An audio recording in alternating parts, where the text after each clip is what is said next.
warga-warga asing itu kali Bangla ni dan juga Rohania ni memang berleluasa.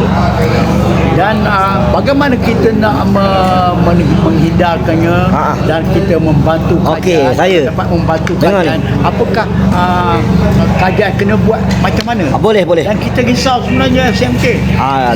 Sekali kita tengok kadang-kadang sekarang boleh. dia semakin ramai, semakin banyak. Nanti ada orang tanya Ria awak kupah. Boleh.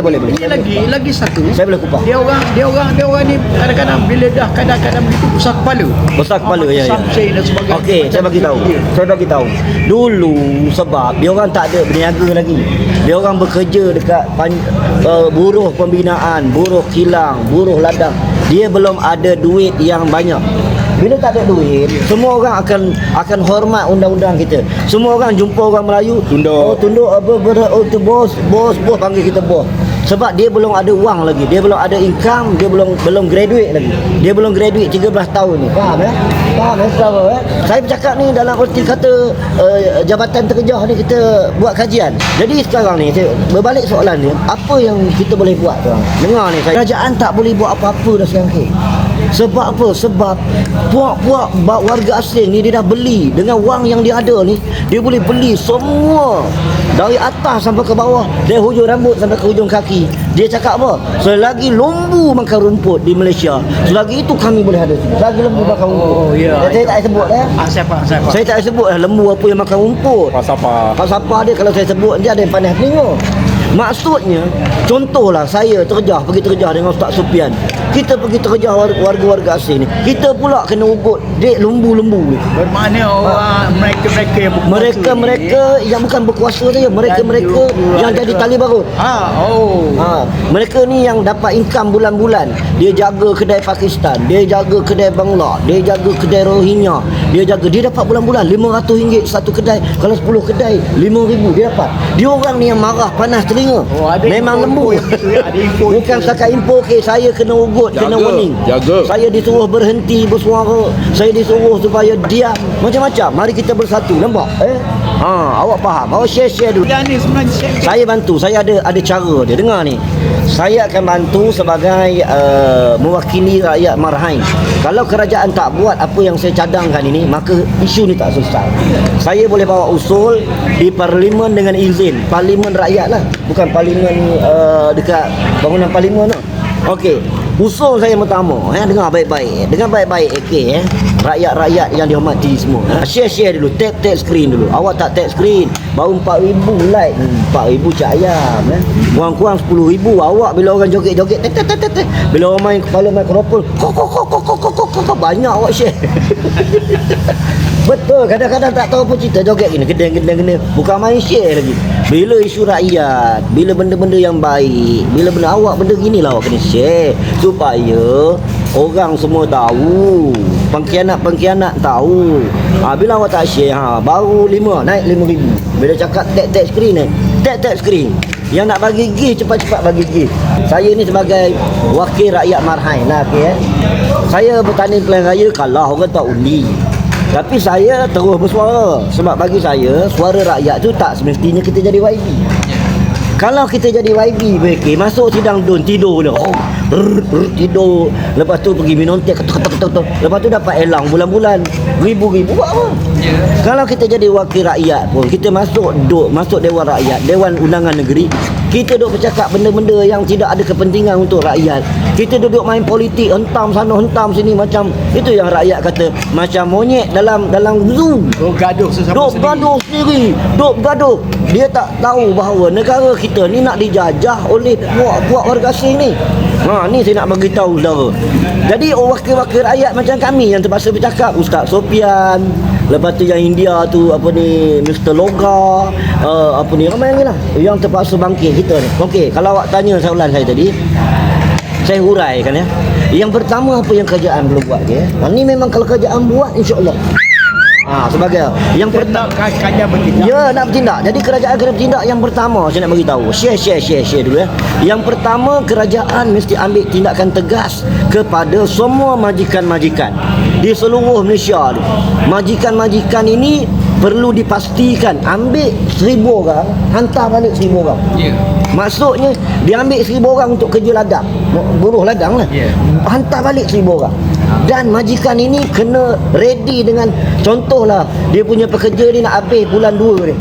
Okey, kontrak dia nak habis. Macam orang belajar lah. Dia nak habis 13 tahun tu bulan 2.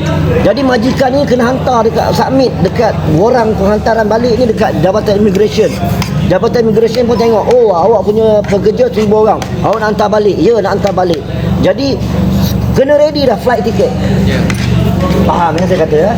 Flight ticket ni kena ready dah. Kerajaan kena tengok bahawa flight ticket balik Bangla, flight ticket balik Myanmar, flight ticket balik ke Kemboja, flight ticket balik ke Vietnam dah ready dah. Maksudnya dia dah graduate. Dia dah habis dah.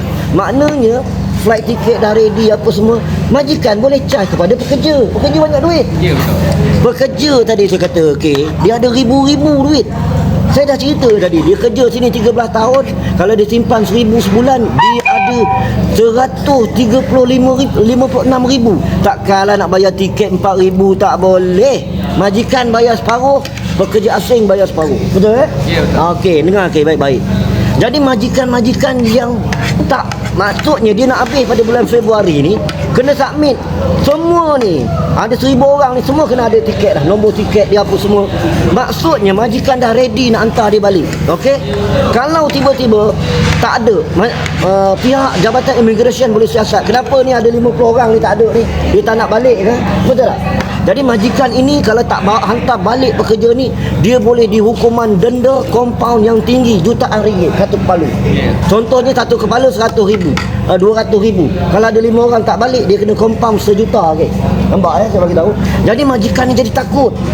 Bila dia takut, okay, dia akan pastikan 1,000 orang ni akan balik.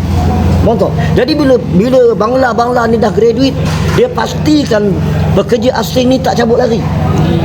Pasalnya ini tak ada. Yang berlaku kat negara kita sekarang ni, ya, yang berlaku kat negara kita sekarang ni, ada pekerja asing 1,000 orang, yang balik 100 orang je, yang tak balik 900 orang. Dia biar bertebaran. Jadi yang tak balik ni dia pergi lari ke Kuala Lumpur, dia jadi kosong. Dia dah tak ada permit. Faham ya? Bila dia jadi kosong, ini yang dia pergi cari anak dara orang, janda orang, bini orang, untuk dia kahwin, untuk ini yang dia pergi lari ke seluruh Malaysia, Sabah, Sarawak. Dia lari untuk dia buat bisnes. Okey, saya bagi tahu ya. Duit tengah banyak bro. Duit tengah banyak, ada ratus-ratus ribu juta. Okey, saya bagi tahu ya. Sebab tu dia orang ni kalau kat Kuala Lumpur saudara, dia orang bukan duduk rumah kau rendah. Dia orang duduk kat apartmen. Dia orang duduk kat kondominium yang tinggi-tinggi. Dia orang, sebab kenapa dia jadi belagak aja? Soalan pada kita kan. Sebab dia jadi belagak, bila dia dah graduate ni saudara, dia dah habis kerja ni, dia ada duit banyak. Orang kita jangan kata 100,000 dalam akaun bank, 10,000 belum tentu ada. Jadi bila dia duit banyak, dia jalan tegak. Tak percaya, cuba anda duit banyak. Cuba anda duit banyak, okay, cuba you duit banyak, berjalan tegak. Betul? Menongak langit. Menongak langit kan. Sebab itulah Bangla ni, sebab itu warga asing ni berjalan tak tengok bumi lah. Sebab itu bila you tegur dia, kita tegur dia, dia hentam kita balik. Lu siapa aja? Lu siapa mau tegur kita? Kita kahwin sama Melayu, anak Melayu, bini Melayu, itu ni. Kita warga negara Malaysia, nampak? Dia jadi belagak. Itu makcik Kemboja jadi belagak. Itu Pakistan jadi belagak. Itu Indon jadi belagak. Sebab apa? Sebab dia ada wang yang banyak. Faham ya? Faham ya? Ni tentang biadab tadi. Jadi yang pertama tadi saya kata, kerajaan kenakan tindakan tegas kepada majikan. Sebab punca daripada majikan inilah warga asing yang kosong, tak ada dokumen ni bertebaran dalam negara kita. Okey? Okey. Yang kedua, itu tadi majikan Jadi majikan pun bagi tahu. Yang kedua ni untuk warga-warga asing yang bertebaran ni yang nak kahwin dengan orang-orang tempatan. Saya bagi tahu ya. Kerajaan kena kuat kuasa undang-undang. Mana-mana warga asing yang datang ke Malaysia bekerja sebagai buruh ladang, buruh pembinaan, buruh apa tak kira lah, nak berkahwin dengan rakyat Malaysia.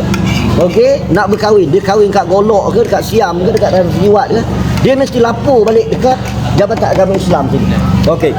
Jadi bila dia nak berkahwin dengan rakyat Malaysia, Bila nak kahwin dengan wanita-wanita tempatan, kerajaan kena tetapkan satu undang-undang, makanya dia mesti bawa balik isteri dia ke negara asal. Nampak ke ya? Manis perempuannya sebulan Makna- 2 bulan.